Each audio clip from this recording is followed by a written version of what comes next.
Hello, I'm Clive. Welcome to Roath Park Lake, Cardiff. Now this video production is aimed at the beginner and the novice. We're going to show you how to start and enjoy the sport. You could of course borrow some tackle, but let's go to our local tackle shop and see exactly how much it will cost us. Good morning, Colin. Hello, Clive. How are you doing? All right. Oh, good. Right, the thing we're going to do here this morning is set up a beginner's rig. Right. Okay? Yep. So, first of all, is there a particular rod that you suggest that we start with? Yes, but what we do with the kids, we start them off with something like this. Right. 13 foot, because they need the length. Carbon, because it's nice and light, and realistically priced. Right. So we put it together. Okay.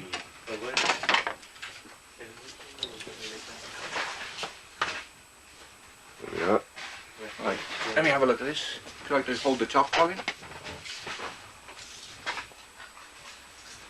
Yes, no, that's a nice There we are. through action. Ideal. It's a type of rod that I would probably use, yeah. It's a lovely action, nice soft top.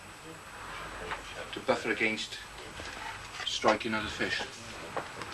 Okay, right, now how about a And reel? the next thing we need then, obviously, is a reel. A reel, right. So we use the Silverstar 2 spools, fixed spool reel, because you've got the nice shallow spool, so it only takes 100 yards of nylon. I see, yes. That's okay. And what price is this, Colin? $14.99. Oh, that's So quite cheap. again, in the kids or beginners price. Just a job. Price Now, range. I normally use closed face reel. Have you got one so we can just Yes. demonstrate it? Yes. There's the closed space job. We use those obviously when it's very windy, Sure. float fishing, but maybe a little expensive for a beginner. You know, Well- they sell at about just over £50. £50, well, it's a bit dear to begin with, obviously. But what I like about these closed face reels is their quick release for the line, Yeah, for the bail line, yeah. and a quick pickup. But there we are, okay. Well, it is a bit expensive to begin with, so Yeah, so we'll stick to we'll the stick to the conventional fixed spool. open face reel, okay? Fine. Right, Right, so now we've got to put some line on. okay. What would you do? Would you put the reel on the rod? Like Put so? the reel on the butt end. That's right. That's how I normally do it.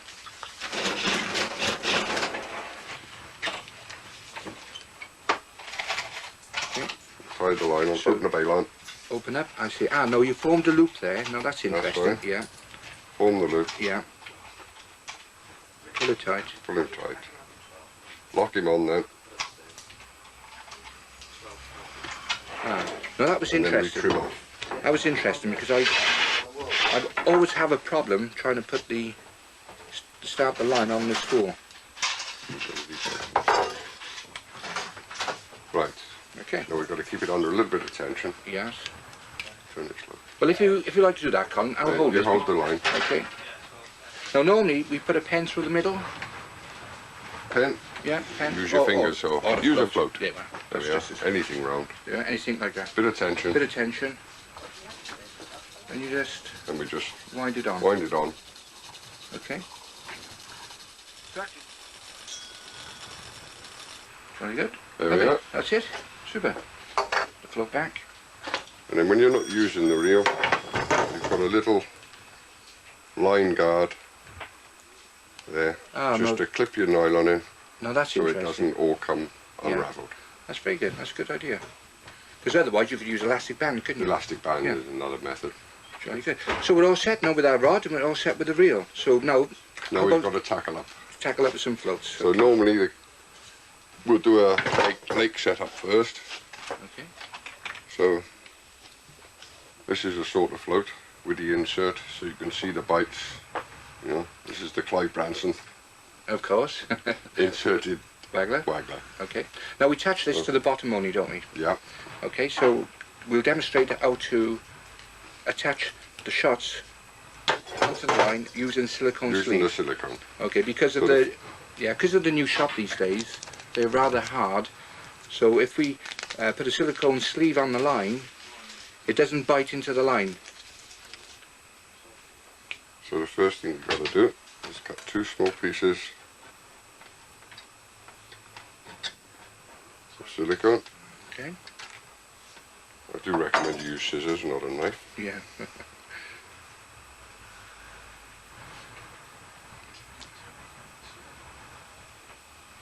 No, you're putting the sleeve.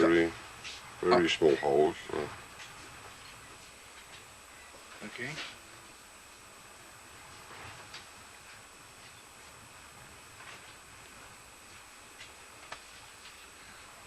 I touched on all that, clever call. So you keep telling me. It's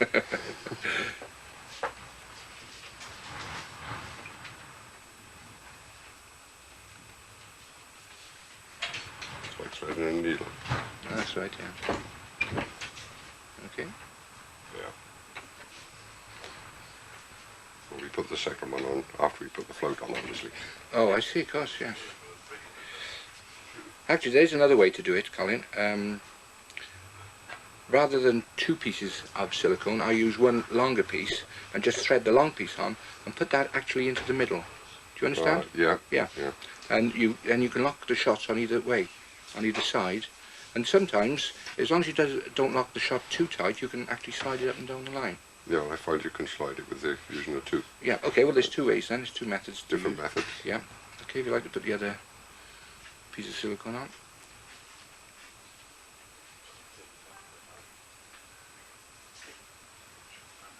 Yeah, the first one.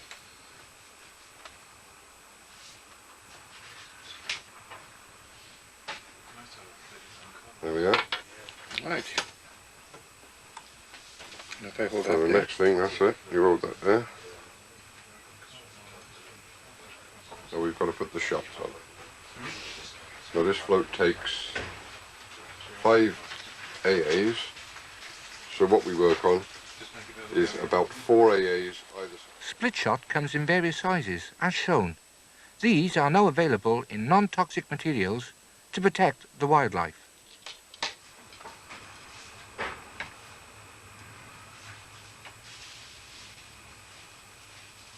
So you're pinching up with the pressure from your fingers. Just with the pressure from your fingers, that's right.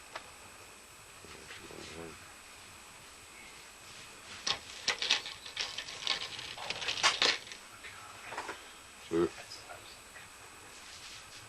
3.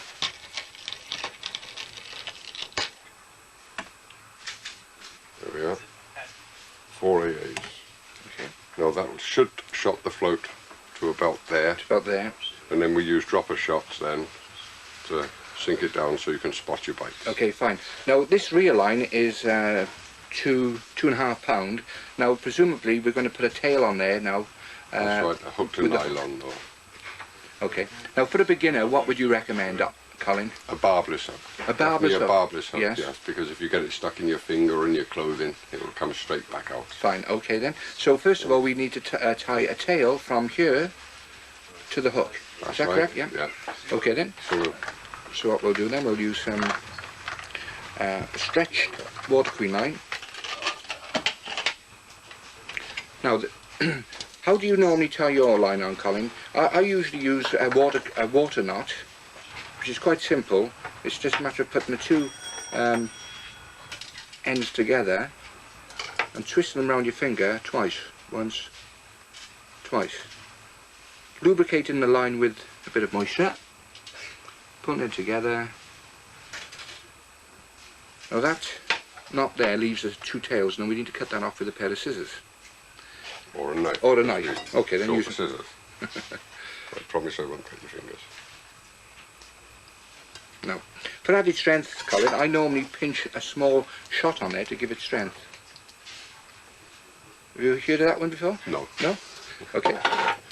So what we'll do, presumably it's going to take a number 8. Or a couple of number 8. It should take a couple of number 8s. Couple of number 8s. Give you the drop. Okay then. So we'll pinch this onto the knot. I usually bite them on. There's one. Now that's halfway down. The next shot will be what? 10, 12 inches away from the hook? 12 inches from the hook. Okay.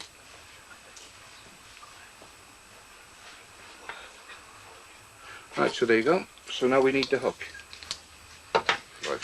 And what type of hook would you suggest? Well, on Colin? that one we use a barbless eyed hook. Barbless eyed hook. You know, for the beginners. Okay. Get them into the tying the knots. Tying the knots, right. For demonstration purposes, I'm using a large hook and thicker line. So we put the end of the line through the eye of the hook. We bring the end of the line back up onto the main line, and we twist the line around itself, which creates a loop on the top end of the eye. And we put the tail back through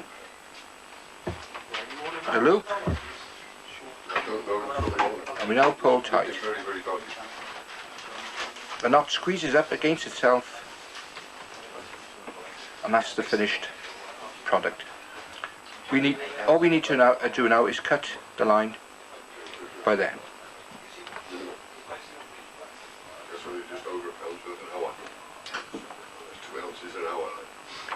Now I'll demonstrate the spade end. I will now demonstrate how to whip the line onto the shank of the hook.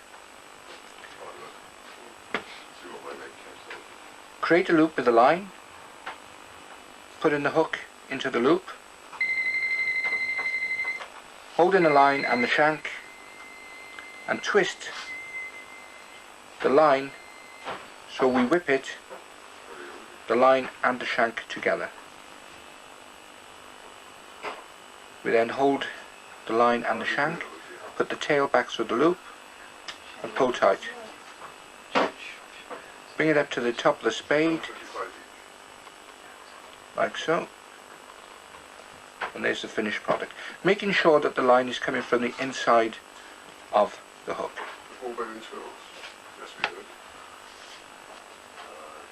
Okay, right, now we need some bait, Colin. I suggest some maggots. There we are. Lovely, yeah. There you go. Nice sized maggot. Right, well, Colin, before these arrive at the shop, there must be a very complex method of producing maggots like this. Yes, our local maggot farm. Yes. That's in Newport. Yes. Yes. Well, I tell you what, I suggest that we pop out to the maggot farm and let's have a look how they develop before they reach the shop. Well, here we are down at the maggot farm, Celtic Bait in Newport in South Wales. Now this is Will, the manager, and hopefully shortly he'll take us around and show us how the maggots are developed before they actually reach the shop. Is that okay with you, Will? Yes, by all means, come and have a talk. Well, the first thing we do now, Clive, we got the blow, or the eggs from the blow fly. Right, yeah, yeah. So we put these onto the meat. Yeah. So carry on, yeah.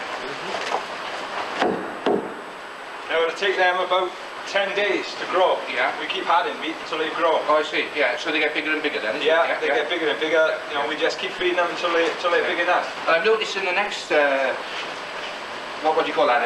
Next pit. Pit, Back, right? yeah. Pit, yeah, yeah. Yeah. Well, here's some are just a bit older. They were put in there the day before yesterday. Yeah, You know, they were they're sort of, bigger. you know, I that's see. grown like. And on the next one, they're even bigger again. Yeah, they keep going up in stages, you know, until they finish. Yeah. And over there, I've noticed you've got them all up on like a huge sieve. Yes, when they're finished, we just put the remains of the meat up on the sieves and back out to riddle them and clean them up. I see, because what's happening there is all the maggots are falling through that large sieve onto the bottom. Yeah, the meat stays on top and the Yeah. bone and whatnot, and we get the maggot out and the sieves. That's very interesting. Right, well, what's the next stage? Well, the next thing we have to do is clean them.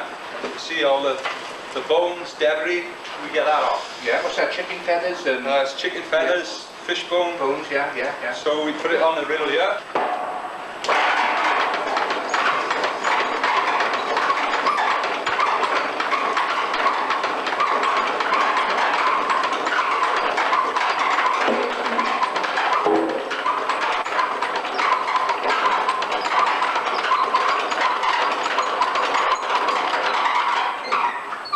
What's the next stage now then, Will? Well, we've taken off the dirty sawdust so far, Clive, which have been used to clean the bait.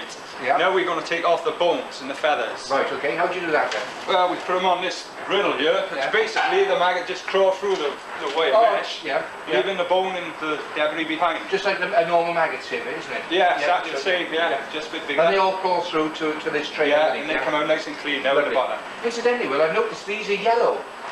How do you manage to get them coloured like that? Well, it's a special dye that's been Yeah. specially developed for maggot breeders. Yeah, yeah. And what we do, we dye the food.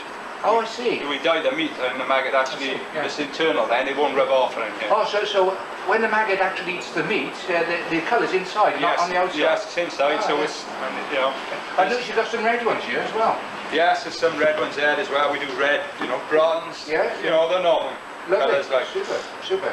Yeah, I noticed you've got some normal white ones by here. Yes, of course, good old whites. Yeah, these are obviously the most popular, I would imagine. Yes, more whites than anything else. Yeah. And I noticed, you know, this black spot on top of the maggot. What is that? Is that a feed spot, isn't it? Yes, that's the feed.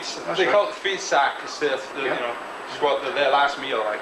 Yeah, that's their last meal. Very good. Yeah. Good. Well, I'll have a couple of pints of these off you shortly anyway to go fishing. Yeah. But tell me, before they turn into a chrysalis, what do? Do you fridge them up? Do you? Yes, of course. We got fridges outside here. We take them into to keep them under control, or otherwise they go walkies. Of course, yeah. Before you sell them to the shops. Yes, they're cool and ready for the shops. Okay. Well, do you want to show me that? Yeah, certainly. If you come out here. Right. But here we are. Well, this is a big enough fridge anyway, isn't it? God. Yes, very cold through side. Yeah. You see the frost coming up in my mouth here? Yeah. But obviously it's not too cold. It's not below freezing. No, it's right on freezing. I see. Yeah. And it keeps the growth rate of the maggot down. Well, basically it just stops them nice and fresh as they are, you know, ready for the shops in the morning. For the morning, yeah. And tell me, how many maggots, how many gallons of maggots you say you do in a week? We can do 1,000 gallons a week. 1,000 gallons, God, blimey. So really, you've got a lot of maggots, and you've got a couple of fridges like this. Yeah, we got 6 fridges, big fridges like this. Yeah. You need them as well, like, you know. Yeah, great. Yeah. I see all the maggots are slowed down. The crawling rate is slowed down. Yeah, well, these are still a little bit on the warm side. Yeah. You know, they haven't long been in here, these maggots, but by the morning they'll be, you know, very cold and won't be moving at all. Good, I see. Right. Of course, once they do start aging, they turn into a chrysalis, don't they? Yeah, the caster, yes. Which we call a caster, which is a very popular bait. Yes, very popular. Should we have a look at that operation, Will? Yes, certainly. Let's go and have a look at the casters. So here we are, Clive in the caster operation, yeah. What happens exactly here then? Well, basically we put the maggots, when they turn into a caster, on these wire sieves. The maggot goes down through a funnel into the tray, and the casters stay on top. They're lovely golden colour, aren't they? Yes, they're a nice caster. Beautiful. Yeah. So tell me, I mean, this isn't all the secrets, is it? There must be a lot of other secrets in turning maggots and breeding maggots in casters. Yeah, well, there is, yes, but it's it's taken me a long time to learn it. And, you know, we don't like to give too much away, you know. And obviously this is trade only anyway. Yes. Oh yeah. So really, we're giving an insight to anglers that they'll probably never ever see in their lifetime. No, well, the public aren't allowed here anyway for health reasons. We can't have public here. Like. That's okay. Well, we're very grateful for you today, then, Will, for showing us exactly what you can show us, of course, on the maggot operation and the casters. So if you could furnish me with a couple of pints of casters and maggots, and I think we'll do spot of fishing. Right, great, I might come with him. Okay, well, lovely. Well, now you've seen the basic equipment that you need for the sport, all for less than £100, there are 1 or 2 other main items that you probably need, such as a box to sit on for comfort. Keep net is very important, so that when you catch the fish, we put the fish into the net for safekeeping, so that we can release them at the end of the day's fishing. A landing net to our left, making sure that it's easy accessible. We use a landing net to scoop the fish out of the water in case the fish are too big to swing out to hand. A rod rest to put the rod on. An umbrella for when it rains. We like to keep all our bait and our tackle nice and dry.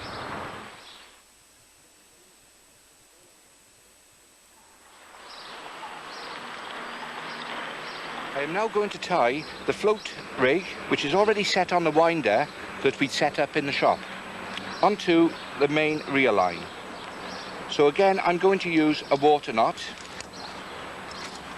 which is a double knot, once, twice through, pulling it tight, just cutting off the 2 tails. Okay, making sure I've got about a ½ inch of tail showing. I'm now going to unravel the float from the winder, and as we already know, the shotting pattern is correct. The hook is tied on the tail like so, and now what I'll do now is put the plummet on to save time, onto the hook, and now we're going to plumb the depth. It is important that you know the depth of the water in your swim. Plumbing the depth correctly will place the bait just on the bottom. This is one of my favourite shotting patterns. This particular shotting pattern eliminates tangles when casting, so that the bottom shot and the hook does not flick back and catch the second shot. This also allows you to detect a fish taking the bait on the drop. A fish taking the bait early will make the float rise up in the water.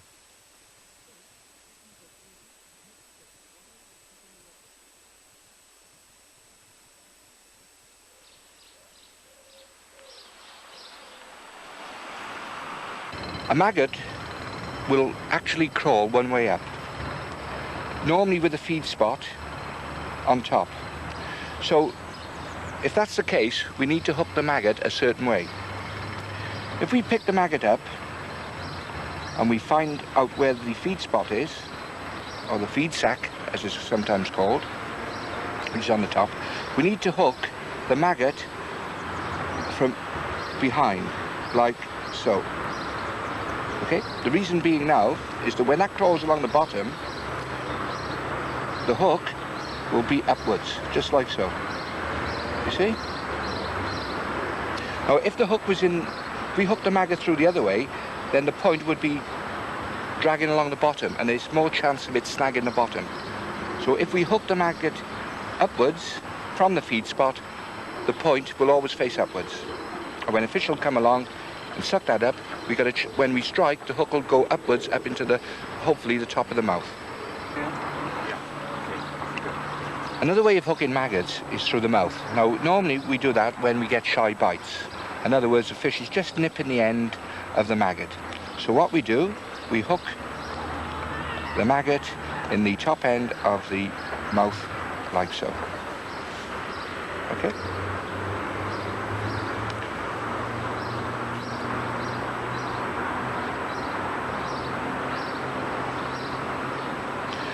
Sometimes when we fish double maggot, we top and tail them. In other words, we hook a maggot through the mouth and through the two eyes at the top. That gives a crawling away and a crawling to effect. Okay?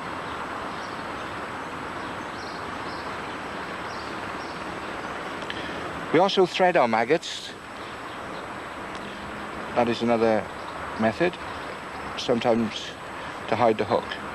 What we do, we hook the maggot from the top and we push the maggot up the shank of the hook.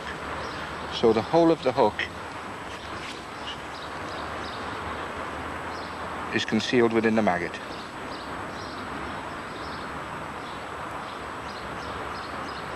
And if we sometimes add a second maggot onto the point,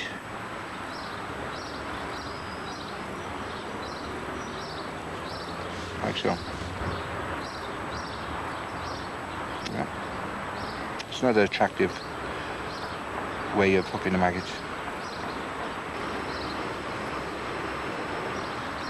This is the way we hook a caster. I like to conceal the hook right inside the caster, like so. What we do, we enter the caster through the top end, we pull the caster round. With our thumb, we just push the spade into the caster so it's completely concealed. Okay? And if you squeeze the caster and squeeze out some of the yolk and let go, it forms like a suction which keeps the hook inside the caster. So when you cast, you float out, the caster stays on the hook. Another method of hooking the caster is hook it like a maggot, just through the top.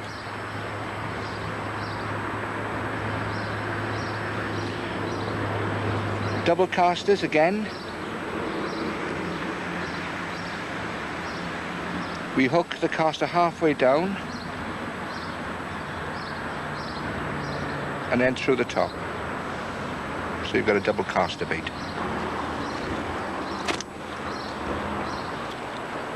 There are two types of catapults that we use. This one is a pouch catapult, and this is for spreading the bait over a wider area.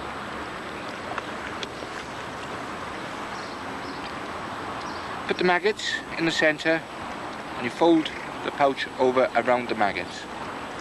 You eye up your baited area, you stretch elastic, pull, let go.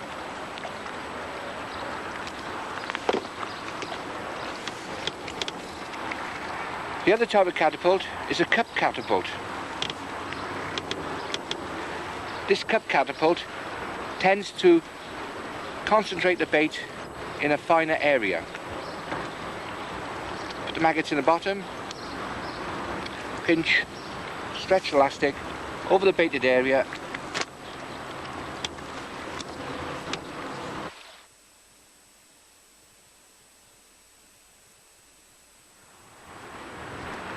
The wind's picked up slightly here now.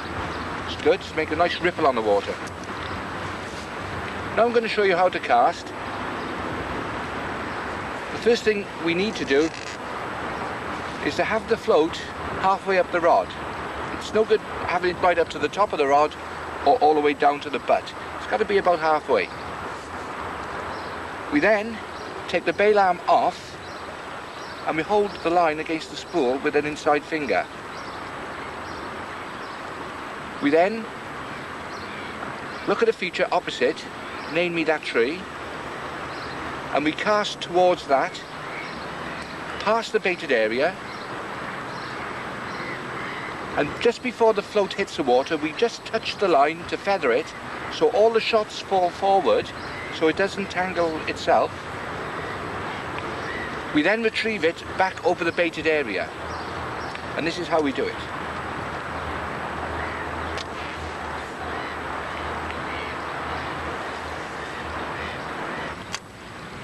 We now put the tip of the rod into the water and retrieve it back over the baited area.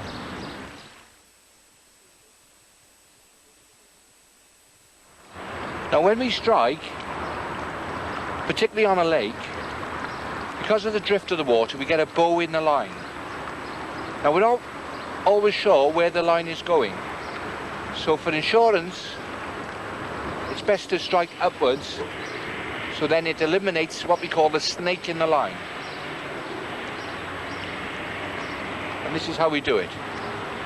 We wait for the bite, and then we slowly pull in to the fish. We do not strike as the word suggests.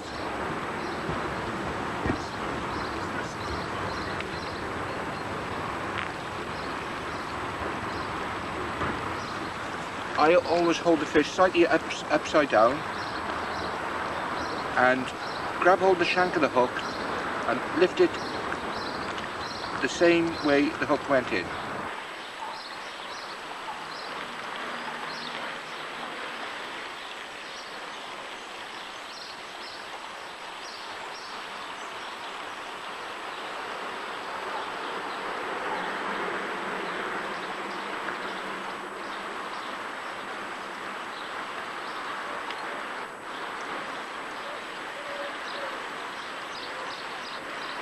This fish is coming in quietly. I'm only on a small hook, so... Right. You position your landing net in one position. And you draw the fish over the landing net on its side, like that. And you scoop up from there.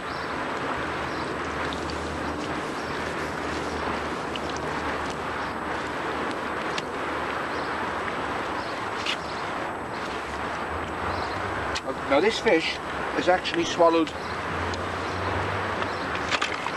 the bait. So what we're going to do is show you how to use a disgorger.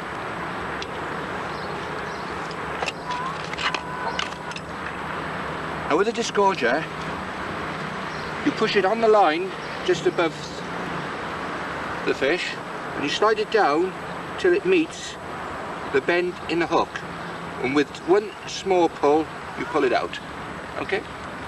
That way you look after the fish's safety. Place the fish gently into the net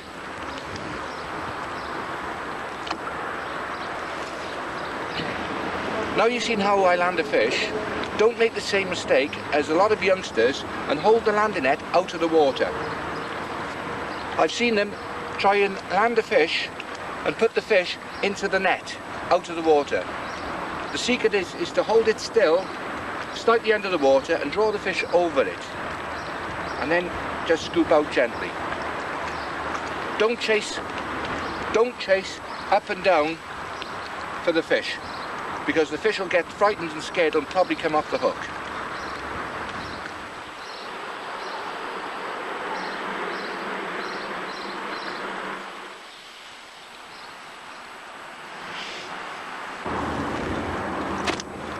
As you can see, I'm catapulting quite regular.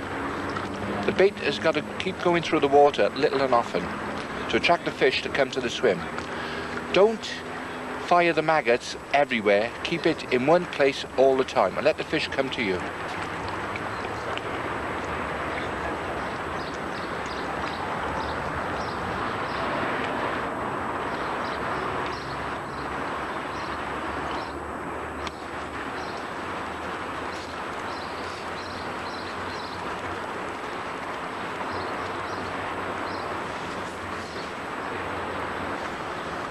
Oh look, I just missed that bite then, but you can see where the fish have nibbled the end of the maggot.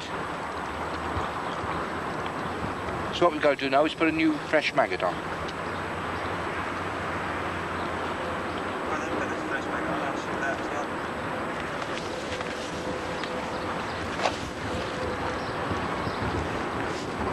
If you take a few maggots in your hand, you can pick out the biggest maggot.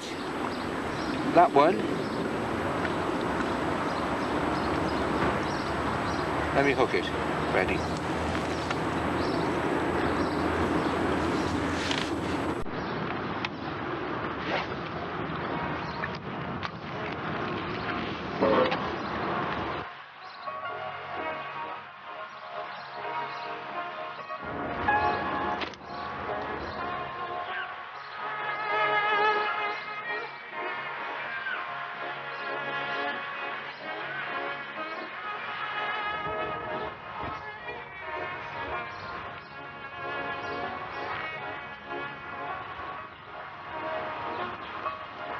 Now, as you can see, the fish has swallowed the hook, and what we do, we keep a tight line.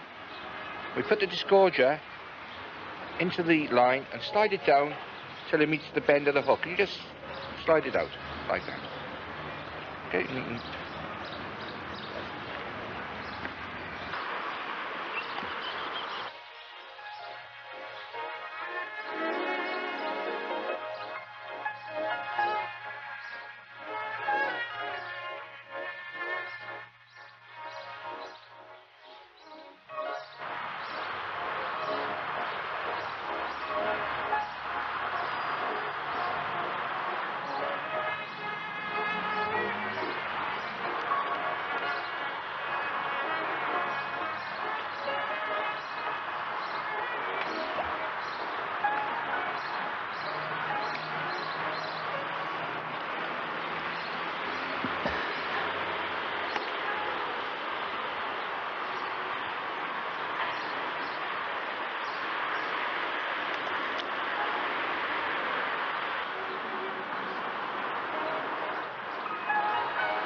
Let's see what we've caught on our first day's fishing, and I hope that you've enjoyed it as much as I have.